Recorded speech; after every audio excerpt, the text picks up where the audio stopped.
Hello everyone, welcome to Jyotsna study zone. Friends, आप सब कैसे हैं? आई होप कि आप सब अच्छे होंगे। तो फ्रेंड्स, जैसा कि आप सभी को पता है कि हम सब मिलकर यूपी टीजीटी एग्ज़ाम की प्रिपरेशन कर रहे हैं म्यूजिक सब्जेक्ट का। इसके हम लोग PYQs को सॉल्व कर रहे हैं, जिसमें हम लोग 2005 में हुए क्वेश्चन पेपर को सॉल्व कर रहे हैं और इसका हम लोग 4th पार्ट तक सॉल्व कर चुके हैं इस क्वेश्चन पेपर को। आज के सेशन में हम इसका लास्ट पार्ट सॉल्व करेंगे, जो कि सीरीज़ के हिसाब से सीरीज़ 25 होगी। तो और आप सभी को एक न्यूज़ तो पता ही होगी यूपी टीजीटी एग्ज़ाम के बारे में, कि जो यह एग्ज़ाम 14 और 15 मई को होने वाला था, जो कि नहीं अपरिहार्य कारणों से इस तिथि को आगे बढ़ा दिया गया है। अब यह परीक्षा जुलाई में 21 और 22 को होगी। तो अभी हम लोगों के पास 2 महीने से ज़्यादा का समय है तैयारी करने का। अभी भी अगर कुछ छूट गया है आप लोगों का तो उसको आप लोग प्रिपेयर कर सकते हैं। तो मैंने आपको बताया था कि मैं 1 मई से मॉक टेस्ट स्टार्ट करने वाली हूँ, लेकिन इस एग्ज़ाम को देखते हुए जो कि आगे बढ़ चुका है, तो अभी हम लोग इसका मॉक टेस्ट स्टार्ट नहीं करेंगे। अभी हम अपने प्रीवियस ईयर क्वेश्चंस को ही सॉल्व करेंगे और जब परीक्षा की घड़ी नज़दीक आएगी, यानी कि जुलाई में, हम लोग मॉक टेस्ट को लगाएंगे। तो चलिए इसी को हम ध्यान में रखते हुए अपने आज के सेशन को स्टार्ट करते हैं और देखते हैं 2005 में हुए क्वेश्चन पेपर का अंतिम पार्ट। तो स्टार्ट करने से पहले अगर आप चैनल पर नए हैं तो प्लीज़ चैनल को सब्सक्राइब कर लीजिए और बेल आइकन को प्रेस कर लीजिए, जिससे कि चैनल पर आने वाली सभी इन्फॉर्मेशन सबसे पहले आपको मिल सके। इसके साथ ही साथ आप ज्योत्सना स्टडी जोन के व्हाट्सएप चैनल, इंस्टाग्राम चैनल और टेलीग्राम चैनल से भी जुड़ सकते हैं। इसका लिंक आपको इस वीडियो के डिस्क्रिप्शन बॉक्स में मिल जाएगा। और ज्योत्सना स्टडी जोन की तरफ से यूपी टीजीटी एग्ज़ाम के लिए टेस्ट सीरीज़ को भी प्रिपेयर किया गया है, जो कि हमारा 28 अप्रैल से ये टेस्ट सीरीज़ स्टार्ट है और 6 मई को इसका लास्ट यानी 5वां टेस्ट होगा। तो अगर आप चाहते हैं तो आपको ये 5 टेस्ट तो नहीं मिलेंगे, लेकिन एक टेस्ट को परचेस करना चाहते हैं जो कि हमारा लास्ट है, टेस्ट नंबर 5, तो इसे आप मिनिमम 120 रुपीज़ में परचेस कर सकते हैं। इस टोटल टेस्ट की जो फीस थी वो 599 रुपीज़ थी, लेकिन अगर आप सिर्फ एक सेट को परचेस करना चाहते हैं, जो कि हमारा टेस्ट नंबर 5 है, जो कि टीचमिंट ऐप पर होगा, तो इसे आप 120 रुपीज़ पे करके परचेस कर सकते हैं। तो परचेस कैसे करना है, इसका बहुत ही सिंपल फॉर्मूला है। आप हमारे टेलीग्राम चैनल पर मैसेज कर सकते हैं, वहाँ पर आपको QR कोड प्रोवाइड किया जाएगा, उस पर पेमेंट करके उसकी जो रिसिप्ट है उसका स्क्रीनशॉट लेके मुझे भेजना है, फिर आपको ऐप की लिंक प्रोवाइड कर दी जाएगी। इसका आपको PDF और आंसर की भी प्रोवाइड किया जाएगा। तो अगर अभी भी आप चाहते हैं इसे परचेस करना तो आप कर सकते हैं और मुझे कॉन्टेक्ट कर सकते हैं। तो चलिए हम बिना टाइम वेस्ट किए स्टार्ट करते हैं अपने आज के सेशन को। तो लास्ट क्लास में हम लोगों ने 100 तक के क्वेश्चन को सॉल्व कर लिया था। आज के क्लास में हम क्वेश्चन नंबर 101 से स्टार्ट करेंगे और 125 तक पहुंचेंगे, जो कि इसका लास्ट पार्ट होगा। तो पहला क्वेश्चन है, बलराम पाठक तरफ के तार हेतु किस नंबर का तार प्रयोग करते थे? 0 नंबर का, 00 नंबर का, 3 नंबर का या उपर्युक्त में से कोई नहीं। तो बलराम पाठक जी, जो कि एक सितार वादक थे, ये 00 का तार प्रयोग करते थे। इसका राइट आंसर ऑप्शन 2 हो जाएगा, 00। बलराम पाठक जी ने तरफ के तार हेतु 00 तार का प्रयोग किया। जोड़ी के लिए 29 नंबर तथा खरच के लिए 22 नंबर के तार का प्रयोग इन्होंने किया था। तो इस प्रकार का जो राइट आंसर होगा वो ऑप्शन 2 हो जाएगा, 00 का तार। नेक्स्ट क्वेश्चन है, प्राचीन काल में राग निर्माण की कौन सी पद्धति प्रचलित थी? ठाट, राग, मेल या उपयुक्त में से कोई नहीं। तो प्राचीन काल में राग निर्माण के लिए जो पद्धति प्रचलित थी वह थी मेल पद्धति। इसका राइट आंसर ऑप्शन 3 हो जाएगा, मेल पद्धति। नेक्स्ट क्वेश्चन है, कौन सा वाद्य समानांतर सप्तक पर आधारित है? हारमोनियम, तबला, तानपुरा या सितार? तो समानांतर सप्तक पर आधारित वाद्य है हारमोनियम। इसका राइट आंसर ऑप्शन 1 हो जाएगा, हारमोनियम। हारमोनियम वाद्य समानांतर सप्तक पर आधारित वाद्य है। हारमोनियम एक सुषिर वाद्य होता है। तबला की बात करें तो ये एक अवनद्य वाद्य है। सितार व तानपुरा एक तत्वाद्य होता है। अब मैं अगर आपसे पूछूं कि हारमोनियम वाद्य का आविष्कार किसने किया था, तो आप लोग नोट डाउन कर लीजिए। हारमोनियम वाद्य का आविष्कार अलेक्जेंडर डी बैन ने किया था। ठीक है, अलेक्जेंडर डी बैन। तो इसका राइट आंसर जो होगा वो ऑप्शन 1 हो जाएगा, हारमोनियम। नेक्स्ट क्वेश्चन, कान्हड़ा का प्रकार है अड़ाना, मुल्तानी, राग तोड़ी या उपयुक्त में से कोई नहीं। तो कान्हड़ा का जो प्रकार है वो है अड़ाना। इसका राइट आंसर ऑप्शन 1 हो जाएगा, राग अड़ाना। अड़ाना राग कान्हड़ा का प्रकार है। राग अड़ाना तथा कान्हड़ा आसावली थाट का राग माना जाता है। ठीक है, तो इसका राइट आंसर जो होगा वो अड़ाना हो जाएगा। नेक्स्ट क्वेश्चन, कौन सा राग औरव संपूर्ण जाति का है? शुद्ध कल्याण, खमाज, गुड़कली या दरबारी कान्हड़ा। तो शुद्ध कल्याण राग जो है वो औरव संपूर्ण जाति का राग होता है। इसका राइट आंसर ऑप्शन 1 हो जाएगा, शुद्ध कल्याण। शुद्ध कल्याण राग औरव संपूर्ण जाति का राग माना जाता है। शुद्ध कल्याण का वादी स्वर षड्ज तथा संवादी स्वर मध्यम को माना जाता है और शुद्ध कल्याण कल्याण ठाट का राग होता है। तो इस प्रकार इसका राइट आंसर ऑप्शन 1 हो जाएगा, शुद्ध कल्याण। नेक्स्ट क्वेश्चन है, किसी राग में कम से कम कितने स्वर का होना आवश्यक होता है? 7, 6, 5 या 12। तो किसी भी राग में कम से कम 5 स्वरों का होना आवश्यक होता है। इसका राइट आंसर ऑप्शन 3 हो जाएगा, 5। किसी राग में कम से कम 5 स्वर का होना आवश्यक है तथा किसी राग में ज़्यादा से ज़्यादा 7 स्वरों का होना आवश्यक माना जाता है। किसी भी राग में 6 तथा 12 स्वर का प्रयोग नहीं किया जाता। तो इस प्रकार का जो राइट आंसर होगा वो ऑप्शन 3 हो जाएगा, 5। नेक्स्ट क्वेश्चन, जिन वाद्यों में वायु द्वारा ध्वनि उत्पादित की जाती है वे कहलाते हैं अवनद्य वाद्य, वायुवाद्य, सुषिर वाद्य या तारवाद्य। तो जिन वाद्यों में वायु द्वारा ध्वनि उत्पादित की जाती है उन्हें सुषिर वाद्य कहते हैं। इसका राइट आंसर ऑप्शन 3 हो जाएगा, सुषिर वाद्य। जिन वाद्यों में वायु द्वारा ध्वनि उत्पादित की जाती है वे सुषिर वाद्य कहलाते हैं। तार के वाद्य को तत्वाद्य तथा चमड़े के वाद्य को अवनद्य वाद्य कहा जाता है। इसका राइट आंसर ऑप्शन 3 हो जाएगा, सुषिर वाद्य। फ्रेंड्स, अगर आपको ये वीडियो अच्छी लग रही हो तो प्लीज़ इस वीडियो को एक लाइक ज़रूर से कीजिएगा और इसे अपने दोस्तों में शेयर जरूर से कर दीजिएगा। चलिए हम नेक्स्ट क्वेश्चन पर चलते हैं। नेक्स्ट क्वेश्चन है, सुप्रसिद्ध गायक पंडित भीमसेन जोशी गायन के किस घराने से संबंधित हैं? जयपुर घराने से, इंदौर घराने से, आगरा घराने से या किराना घराने से। तो सुप्रसिद्ध गायक पंडित भीमसेन जोशी गायन के किराना घराने से संबंधित हैं। इसका राइट आंसर ऑप्शन 4 हो जाएगा, किराना घराना। सुप्रसिद्ध गायक पंडित भीमसेन जोशी गायन के किराना घराना से संबंधित हैं। भीमसेन जोशी जी जयपुर, इंदौर तथा आगरा घराने से संबंधित नहीं है। किराना घराने के संस्थापक जो हो जाएंगे वो हो जाएंगे बंदे अली खां। ठीक है, बंदे अली खां। तो इस प्रकार का राइट आंसर ऑप्शन 4 हो जाएगा, किराना घराना। नेक्स्ट क्वेश्चन, धी बोल से इस ताल का प्रारंभ होता है, किस ताल का? झप ताल का, रूपक ताल का, तीन ताल का या गजझंपा ताल का? तो धी जो बोल है इस बोल से झप ताल का प्रारंभ होता है। इसका राइट आंसर ऑप्शन 1 हो जाएगा, झप ताल। धी बोल से झप ताल का प्रारंभ होता है। झप ताल में 10 मात्रा तथा 4 विभाग होते हैं और झप ताल के बोल इस तरह से हैं, धी ना, धी धी ना, ती ना, धी धी ना। ये इनके ताल चिन्ह हैं। ठीक है, तो इस प्रकार का जो राइट आंसर होगा वो ऑप्शन 1 हो जाएगा, झप ताल।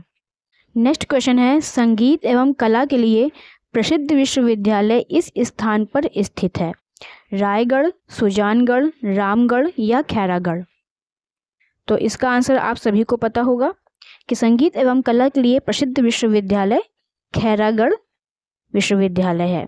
बहुत से स्टूडेंट ऐसे भी होंगे जो इस विश्वविद्यालय से पढ़े होंगे या पढ़ रहे होंगे। तो संगीत एवं कला के लिए प्रसिद्ध विश्वविद्यालय जो है वो खैरागढ़ में स्थित है। इसका राइट आंसर ऑप्शन 4 हो जाएगा, खैरागढ़। खैरागढ़ में स्थित इस विश्वविद्यालय का नाम क्या है वो आप मुझे कमेंट बॉक्स में बताएंगे। तो जल्दी से मुझे कमेंट बॉक्स में बताइए कि खैरागढ़ में कौन सा विश्वविद्यालय स्थित है जो संगीत एवं कला के लिए प्रसिद्ध है। नेक्स्ट क्वेश्चन, यह स्वर अर्धोदर्शक स्वर के नाम से प्रचलित है, मध्यम, गंधार, पंचम या निषाद।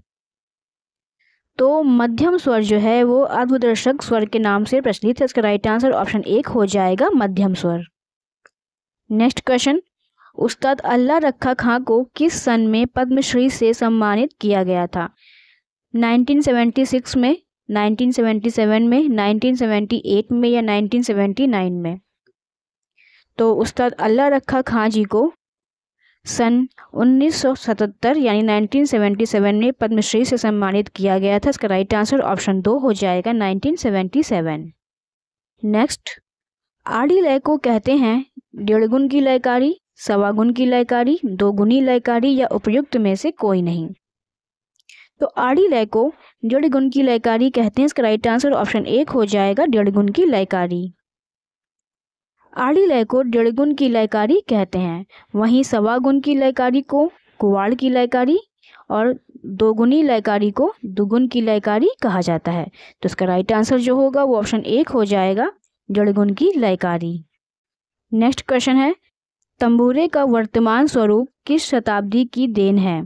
10वीं शताब्दी के पश्चात की, 11वीं शताब्दी के पश्चात की, 12वीं शताब्दी के पश्चात की या 13वीं शताब्दी के पश्चात की? तो तंबूरे का वर्तमान स्वरूप जो है वो 12वीं शताब्दी के पश्चात की, अर्थात 13वीं शताब्दी, ठीक है, 13वीं शताब्दी मानी जाती है। इसका राइट आंसर ऑप्शन 3 हो जाएगा, 12वीं शताब्दी के पश्चात। तंबूरे का जो आविष्कार है वो किसने किया था? तंबूरे का आविष्कार तुम्बुरु ऋषि जी ने किया था, ठीक है, तुम्बुरु ऋषि।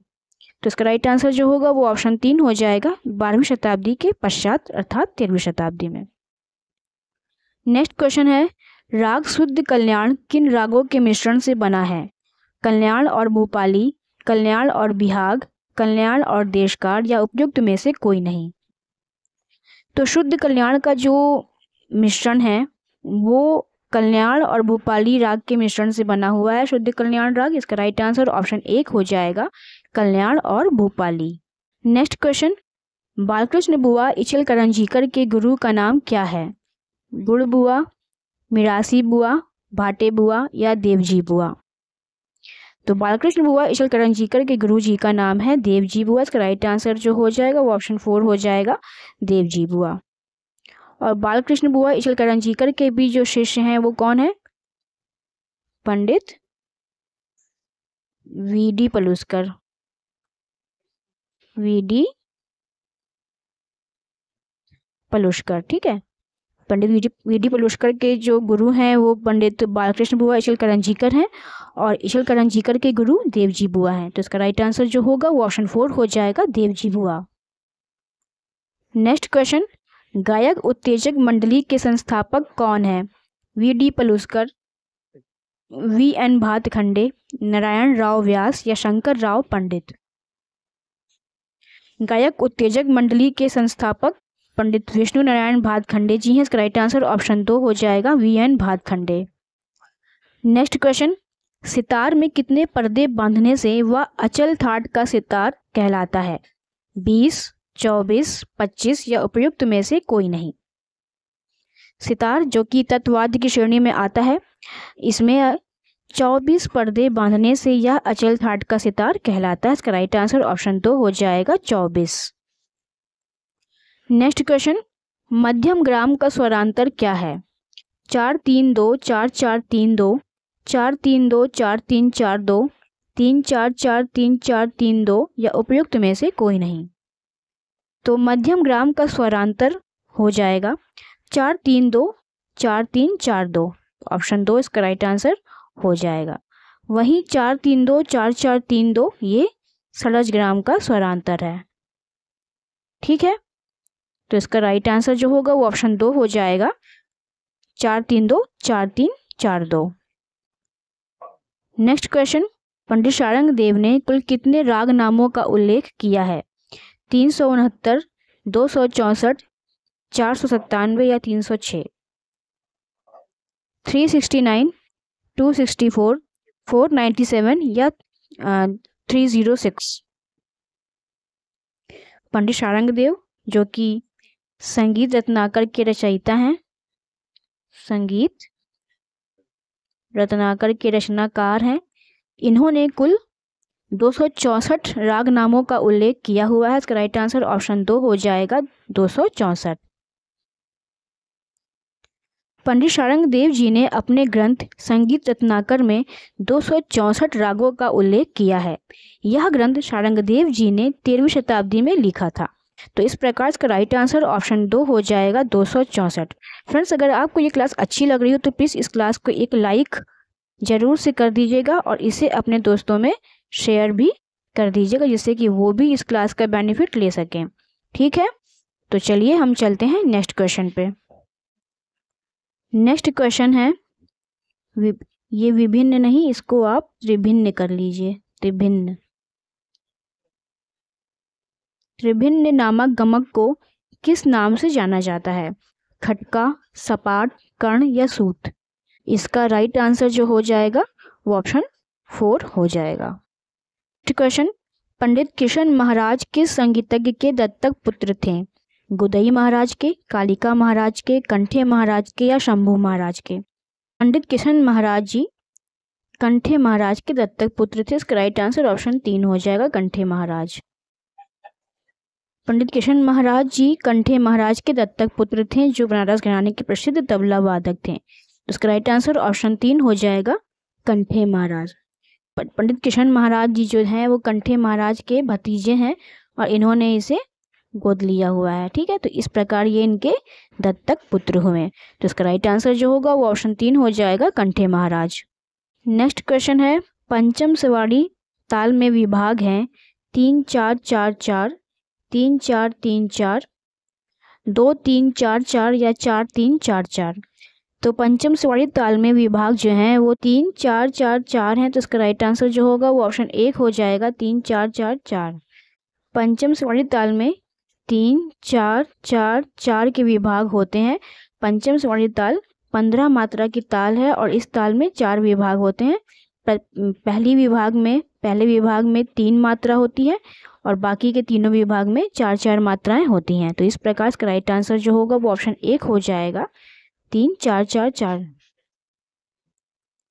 आज का सेकंड लास्ट क्वेश्चन है, परमेल प्रवेशक राग है तोड़ी, मुल्तानी, दरबारी कान्हड़ा या उपयुक्त में से कोई नहीं?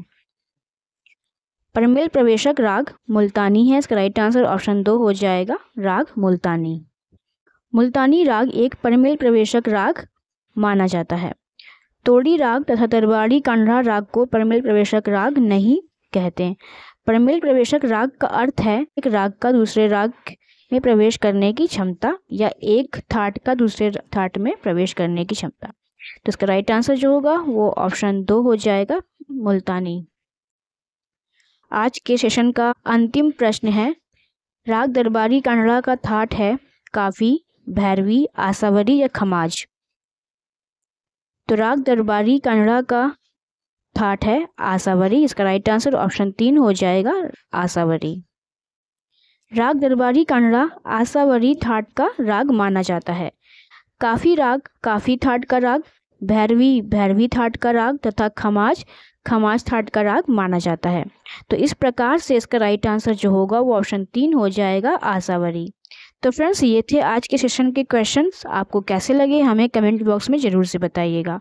और इस क्वेश्चन पेपर को सॉल्व कराते हुए पूरी सावधानी बरती गई है, लेकिन अगर फिर भी कोई मिस्टेक हो जाती है तो आप लोग मुझे कमेंट बॉक्स में उसको ज़रूर से बताइएगा, जिससे कि नेक्स्ट वीडियो में उसे ठीक किया जा सके। तो फ्रेंड्स, अगर आपको ये सेशन अच्छा लगा हो तो प्लीज़ इसको एक लाइक ज़रूर से कीजिएगा और इसे अपने दोस्तों में शेयर कर दीजिएगा। तो फ्रेंड्स, इस प्रकार से हम लोगों ने 2005 में हुए क्वेश्चन पेपर को भी सॉल्व कर लिया है। अब नेक्स्ट वीडियो में हम इसके आगे के जो क्वेश्चन पेपर होंगे उसको सॉल्व करेंगे। तो तब तक के लिए अपनी पढ़ाई को कंटिन्यू करते रहिए और प्रैक्टिस करते रहिए। और अगर अभी भी आप टेस्ट सीरीज़ को परचेस करना चाहते हैं, जो कि आपको एक ही सिर्फ टेस्ट सीरीज़ मिलेगी, तो उसे आप 120 रुपये में टेस्ट 5 को परचेस कर सकते हैं। ठीक है, और अगर आपको ऑनलाइन टेस्ट परचेस नहीं करना है, सिर्फ इसकी PDF चाहिए, तो वो भी आप 199 रुपीज़ में परचेस कर सकते हैं, जिसमें आपको 5 टेस्ट की PDF मिलेगी आंसर की के साथ। तो अगर आप लोग इसको परचेस करना चाहते हैं तो मुझे आप टेलीग्राम पर कॉन्टेक्ट कर सकते हैं। तो चलिए फ्रेंड्स, हम मिलते हैं नेक्स्ट वीडियो में। और अगर आपने चैनल को सब्सक्राइब नहीं किया हो तो प्लीज़ चैनल को सब्सक्राइब कर दीजिएगा और बेल आइकन को प्रेस कर दीजिएगा।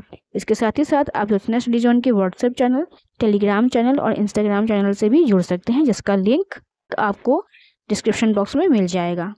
तो चलिए हम मिलते हैं नेक्स्ट वीडियो में। Thank you.